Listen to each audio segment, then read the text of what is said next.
రోజురోజుకి దిగజారుతున్న రాజకీయం, అంతకంతకు రెచ్చిపోతున్న పార్టీల పోకడలు ఖచ్చితంగా ప్రమాద ఘంటికలు మోగిస్తున్నాయి.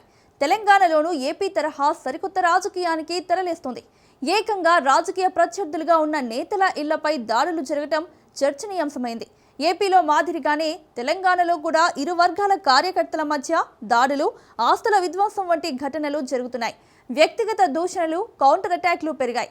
ఇవి తరచుగా క్షేత్రస్థాయి ఘర్షణలకు దారితీస్తున్నాయి. ఏ పార్టీ వచ్చినా ఏమున్నది గర్వకారణం, సమస్తం పరస్పర బూతులు, దాడులమయం అనుకునే దుస్థితికి తీసుకొస్తారా అని సాధారణ ప్రజలు బెంబేలెత్తుతున్నారు. ఈ పరిస్థితి వల్ల తెలంగాణలోని శాంతి భద్రతలకు ఇబ్బంది కలుగుతుందని, ఇది ఆరోగ్యకరమైన రాజకీయాలకు దారి తీయదని పలువురు అభిప్రాయపడుతున్నారు.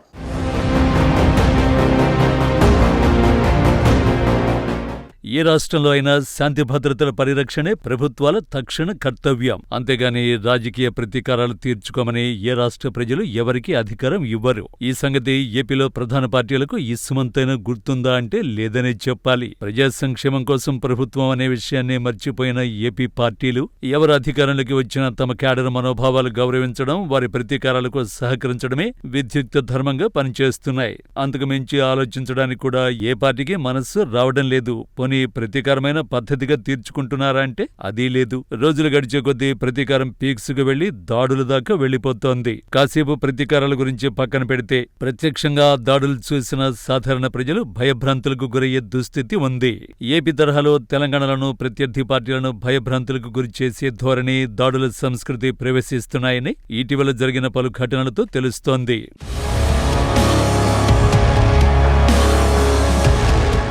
కొన్నేళ్లుగా ఏపీలో కొత్త సంస్కృతి మొదలైంది. రాజకీయ ప్రత్యర్థుల ఇళ్లపై దాడులు, ఆస్తుల విధ్వంసం చేయడం, భయానక వాతావరణాన్ని సృష్టించడాన్ని ప్రధాన పార్టీలు అలవాటుగా మార్చుకున్నాయి. రాష్ట్రంలో ప్రధాన పార్టీలన్నీ ఇందుకు బాధ్యులే. అంబటి రాంబాబు, జోగి రమేష్ ఇళ్లపై వందల మంది మూకుమ్మడిగా దాడి చేయడం, తగలబెట్టడం, ఇవన్నీ చూస్తే ఎలాంటి ఆంధ్రప్రదేశ్ ఎలా మారిపోయింది అని అనిపిస్తుంది. బీహార్ సంస్కృతి గురించి చెప్పుకోవడం, వినడమే మనకు తెలుసు. కానీ అది ఇప్పుడు ఆంధ్రప్రదేశ్లో ప్రత్యక్షంగా కనిపిస్తోంది. మొత్తం మీద పోటాపోటీగా అరాచకాన్ని రాజకీయంగా పండించాలని ప్రధాన పార్టీలు కంకణం కట్టుకున్న దుస్థితి ఏపీలో కనిపిస్తోంది. ఎవరి హితోక్తులు వినడానికి నేతలు సిద్ధంగా లేరు. అసలు వారికి తెలియకపోతే కదా వేరొకరు చెప్పడానికి అనే సెటర్లు పడుతున్నాయి. అన్ని విషయాల మీద పూర్తి అవగాహనతో, పర్యవసానాలపై పూర్తి స్పృహతోనే ఆటవిక రాజకీయం చేస్తున్నామన్నట్టుగా పార్టీలు, నేతలు తమ చర్యలతో చాటి చెబుతున్నారు.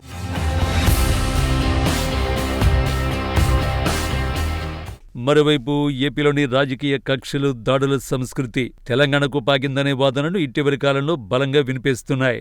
రాజకీయ నాయకుల అణచివేత ధోరణి, ప్రత్యర్థులపై భౌతిక దాడుల వంటివి తెలంగాణలో కూడా పెరుగుతున్నాయని ముఖ్యంగా స్థానిక రాజకీయ వర్గాల్లో ఆందోళన వ్యక్తమవుతోంది. ఈ ఏడాది ప్రారంభంలో తెలంగాణలో కొన్ని సంఘటనలు ఈ అభిప్రాయాన్ని బలపరుస్తున్నాయి. ఏపీ తరహాలో తెలంగాణలో కూడా ప్రత్యర్థి పార్టీల నాయకులు, కార్యకర్తలపై దాడులు, బెదిరింపులు పెరుగుతున్నట్లు రాజకీయ విశ్లేషకులు చెబుతున్నారు. సామాజిక మాధ్యమాల ద్వారా కక్షపూరిత ప్రచారం, దాడులకు ప్రేరేపించడం వంటి సంఘటనలు తెలంగాణలో కనిపిస్తున్నాయి. రాజకీయ కక్షల వల్ల తెలంగాణలో భౌతిక దాడులు, ఆందోళనలు పెరుగుతున్నాయి. ఈ తరహా దాడుల సంస్కృతి ఆందోళన కలిగిస్తున్న రాష్ట్రంలోని సామాజిక, రాజకీయ పరిస్థితులపై దీని ప్రభావం వివిధ కోణాల్లో చర్చనీయాంశమవుతోంది.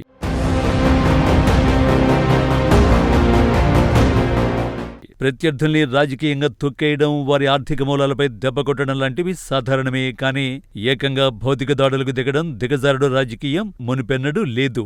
ఏపీలో మాదిరిగా రాజకీయాల్లో దాడులు, ప్రతిదాడుల సంస్కృతి తెలంగాణకు పాకింది. మొన్నటికి మొన్న జరిగిన మున్సిపల్ ఎన్నికల్లో చెన్నూరులో బీఆర్ఎస్, కాంగ్రెస్ దాడులు, ప్రతిదాడులు మర్చిపోకముందే కామారెడ్డిలో బీజేపీ, కాంగ్రెస్ నేతలు ఏకంగా ఇళ్లు, వాహనాలు ధ్వంసం చేసుకున్నారు. మనం ఒకరికి ఆదర్శంగా ఉండాలి తప్ప ఇలా పక్క రాష్ట్రంలో జరిగే ఘటనలు మనం కాపీ కొట్టడం సిగ్గుచేటనే అభిప్రాయాలు వినిపిస్తున్నాయి. పోలీసులు కూడా ప్రభుత్వంలో ఏ పార్టీ అధికారంలో ఉన్నా శాంతి భద్రతలను కాపాడాలి తప్ప అధికార పార్టీలకు కొమ్ము కాస్తూ బాధితులని నిందితులుగా చేర్చడం వంటి వ్యవహారాలు చేయడం మంచి పద్ధతి కాదనే వాదన వినిపిస్తోంది. సరైన పోలీసింగ్ చేస్తే ఇటువంటి దాడులు నియంత్రించవచ్చు. అప్పుడు అల్లర్లకు పాల్పడేవారు అధికార పక్షమైన, ప్రతిపక్షమైన భయంతో ఉంటారు. రాజకీయ నాయకులు తమ క్యాడర్కు ముందస్తు జాగ్రత్తలు చెప్పి దాడులకు పాల్పడితే తమ వద్ద స్థానం ఉండదని ముందే హెచ్చరించాలి. అప్పుడు వారు కూడా అదుపులో ఉండడం, అత్యుత్సాహం ప్రదర్శించడం చెయ్యరు.